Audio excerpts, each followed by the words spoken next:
the top, leave a legacy.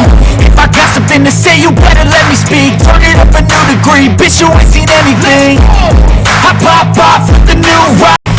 I'm sick of all the bad thoughts, people who are half-nots. You are not as tough as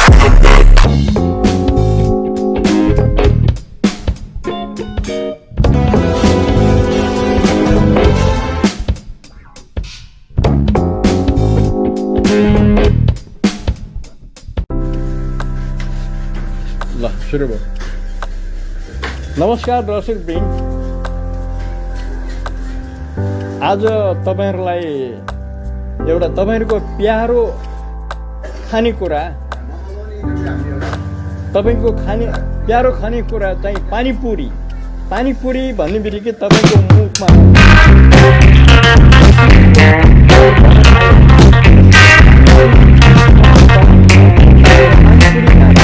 अमिलो छ, अमिलोमा के कुरा मिसाएको हुन्छ भन्ने कुरो हामी यहाँका साउनीसँग एकचोटि अन्तरबाट लिन गइराखेको छु। प्रतीक्षा गर्नुहोला। धन्यवाद। नमस्ते।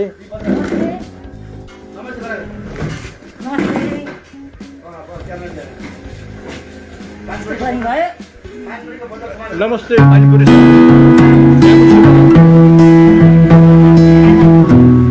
अनि खास तपाईको फुल घर कता हो?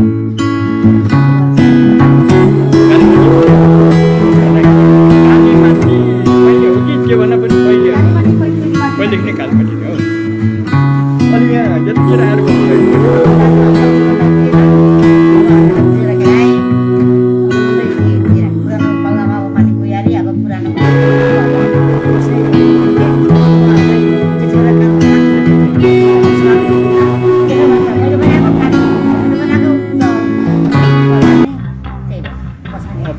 तपाईहरु छुटेर यता आउनुभयो।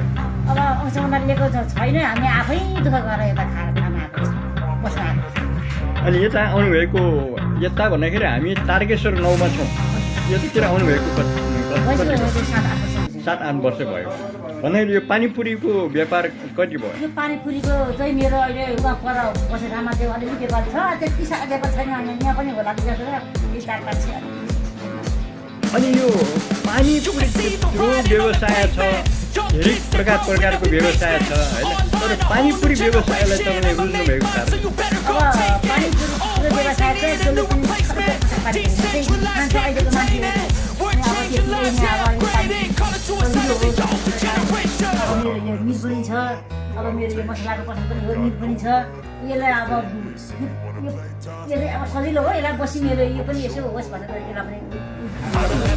अनि पानीपुरीमा तपाईँ यो जुन झोल छ, झोल बनाउनु भएको छ, यसमा के कुरोको मिसाल गर्ने? मैले यसमा चाहिँ अमिलो, नुन, त्यही पानी मसला, जलजिरा त्यही हो। अनि अमिलो भन्दाखेरि कुन अमिलो? त्यो सिसीमा चुक अमिलो आउँछ नि। ए चुक। एकचोटि दर्शकहरूलाई चाहिँ यो अमिलो चुक भनेर लेखेको हुँदो रहेछ। आँपको अमिलो हो कि के हो, यो निजाको हो कि के हो, यही अमिलो चुक भनेर लेखेको हुँदो रहेछ। उहाँले चुक मिसाउँदो रहेछ भन्दाखेरि यसले चाहिँ अब पानी चाहिँ तपाईँ जारको पानी कुन पानी? जारको पानी म किनेर ल्याउँछु, जार त्यही छ त्यही जारको पानी मिसाउनु हुँदो रहेछ। अनि तपाईँ यो पानीपुरी प्लेटको भनेको एउटा प्लेटमा 10 रुपियाँ हुन्छ। 40 रुपियाँ प्लेट। 40 रुपियाँ। 40 रुपियाँ त सस्तै हो। हामीले खाँदाखेरि पहिले नै 60 रुपियाँ तिरेर खाएका। पहिले 3 वर्ष पहिले 60 रुपियाँ तिरेर खाएका हामी अचानमा खाने बेलामा। अहिले 40 रुपियाँ तपाईँका सस्तै हो भन्दाखेरि। अनि एउटा कुरा के सोध्नु मन लाग्छ नि, यो खानेहरूले चाहिँ पानीपुरी किन खाना हुन्? बरु पानीपुरी हुरुक्कै हुन्छन्। हुरुक्कै हुन्छ। अहिलेको केटाकेटी चाहिँ खालि पानीपुरी मिसै हुरुक्कै हुन्छ। जता पिउनेकोतिर जाउँ, जतासुकै जाउँ, पानीपुरी मात्रै खाएको देखिन्छ। के भयो पानीपुरीमा अहिले फेसन जस्तो भइसक्यो। पानीपुरी के हो अचम्म लाग्छ मलाई। त्यही भएर मैले पानीपुरी चटिँदो रहेछ, पसिमिलो यसो भनेर मैले पनि पानीपुरी बेचेँ। जता जाउँ पानीपुरी, जहाँ जाउँ जसले पनि पानीपुरी बेच्छ। पसलमा यसो ठाउँमा यसो बाटो हेर्दाखेरि हेर्नुहोस्, किरमा कसो भने पानीपुरी रहेछ, होटलमा भने पानीपुरी रहेछ। जहाँ जे पसलमा पानीपुरी राखिरहेको छ। अनि खासै हामीले पनि थाहै नपाएको यो हाम्रा नेपाली युवाहरूलाई युवा युवतीहरूलाई पानीपुरी यतिको साह्रो मन परेको कारण के होला? के होला खै मलाई कसमै लाग्यो के होला अलि पानीपुरी के हुन्छ चटपटे र पानीपुरी के हुन्छ अहिलेको युवा युवतीहरू के हुन्छ जहाँसुकै गाउँमा पनि त्यस्तै यहाँ पनि त्यस्तै जतासुकै जहाँ छौँ यो गाउँहरू सहरमा जहाँ पनि पानीपुरी अनि गाउँमा पनि पानीपुरी यस्तो चलेको?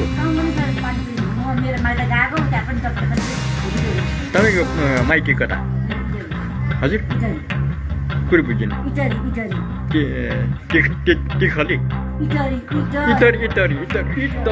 इटरीमा पनि पानीपुरीकै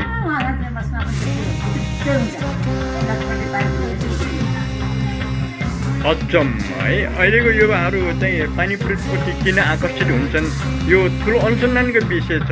यो स्वादको कारणले हो कि हो? यो गर्मीमा मात्र हो कि ठन्डीमा पनि? ठन्डीमा पर्दा ठन्डीमा झन् घाम तापेर झन् साह्रै त्यो भइहाल्ने बित्छ बाटोमा त्यस्तै ब्याग हुन्छ जता जाउँ स्कुल पनि त्यस्तै हलमा जाउँ हलको छेउमा नि त्यहाँदेखि चटपटी जता जाउँ त्यस्तै। अनि यो चाहिँ ग्राहक चाहिँ दिनमा कतिचोटि डोराइ आउँछ? ग्राहक चाहिँ अब खान्छ हिजो मेरो अब एउटै गएर दुई पानीपुरी चटपटे हुँदै आउँछ। अनि अब सुरुमा तपाईँको व्यापार हो भन्दाखेरि अहिलेसम्म दिनभरिमा पानीपुरीको व्यापार कति हुन्छ? आज त मैले बिहानमा आइनँ अब कोहीले बिहानदेखि खाना आउँछ कहिले कहिले अब आज चाहिँ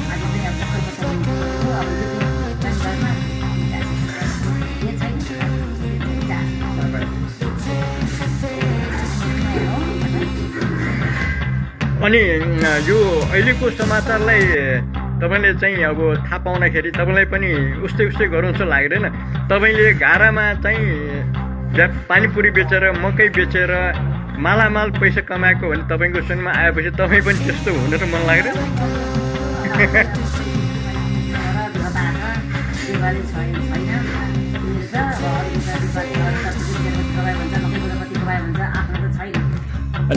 तपाईँले 70मा हाल्नुभएछ 70 उठाएर चाहिँ नगरपालिकाले फाल्नु भएन। तपाईँले कर त नभनौँ तपाईँले चाहिँ घरपट्टिलाई बाल तिर्नु भएछ अनि तपाईँले चाहिँ अब नगरपालिकाले उठाउनु कुरा आएन। तपाईँले चाहिँ अब जहाँ अप्ठ्यारो जहाँ भिड छ त्यहाँ अप्ठ्यारो हुने गरी तपाईँले गाह्रोमा राखेर चाहिँ व्यापार गर्नुभएको भए व्यापार पनि बढी हुन्थ्यो। नगरपालिकाले पनि फाल्थ्यो अनि दाताहरू आएर तपाईँले चाहिँ धनको वर्षा गर्थ्यो। तपाईँले नियम पुर्याउनु भयो तपाईँलाई कसैले पनि हेरिदिनु भएन। तपाईँ नियममा बस्नुभयो। यहाँ नेपालमा बेनियम भएपछि तपाईँले मालामाल कमाउनुहुन्छ, बेनियम किन गर्नुभयो?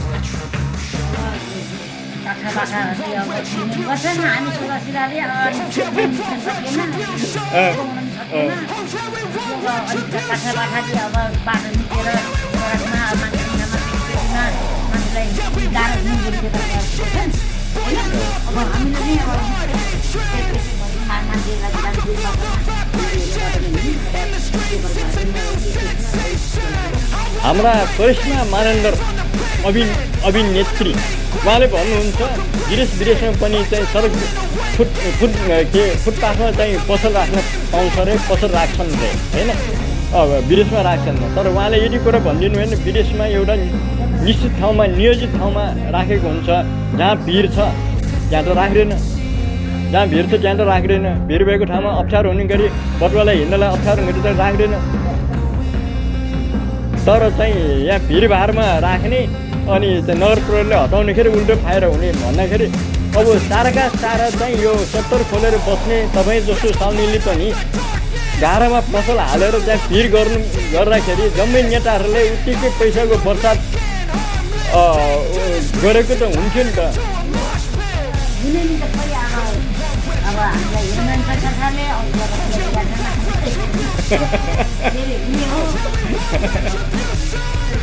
हेर्नुहोस्, यसको अलावा पानीपुरीको अलावा दर्शकहरूलाई एउटा अर्को कुरोको जानकारी के गर्न सकिन्छ नि, गरे के हुन्न नेपालमा हरेक कुराको सम्भव छ।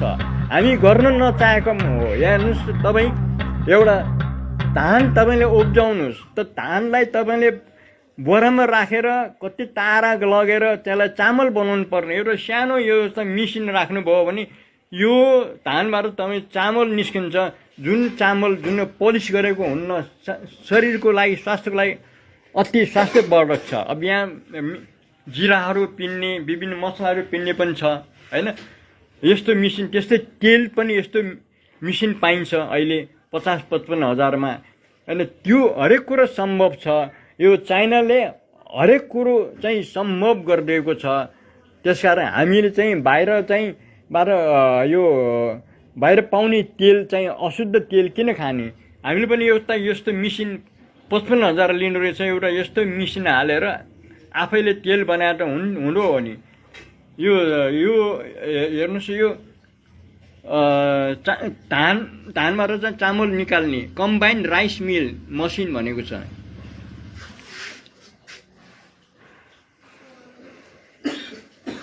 अनि एकचोटि हाम्रो साउजीको पनि परिचय गरौँ न। ल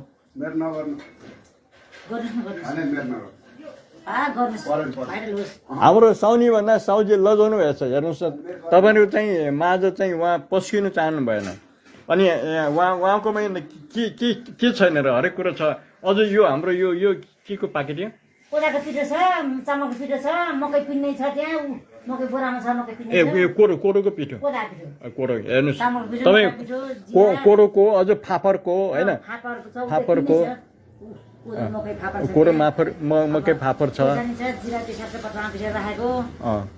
अनि यी यहाँबाट जम्मै कुराहरू पाइन्छ। यो सानो यो कहाँनिर छ भन्दाखेरि तपाईँहरू इन्द्रायणी पुलबाट यो तारकेश्वर 9 भएर यो मनमेजु तिर जाने बाटोमा यो अहिले नयाँ प्लटिङ भइराखेको छ। नयाँ चाहिँ बस्ती हो पुरै टोटल्ली। अहिले भन्दा 2 वर्ष अगाडि यो ठाउँ एकदम पुरानो घरको थियो, अहिले हालसालै यो बनिएको नयाँ घर हो। यसैमा उहाँले 70 खोलेर बस्नुभएको छ।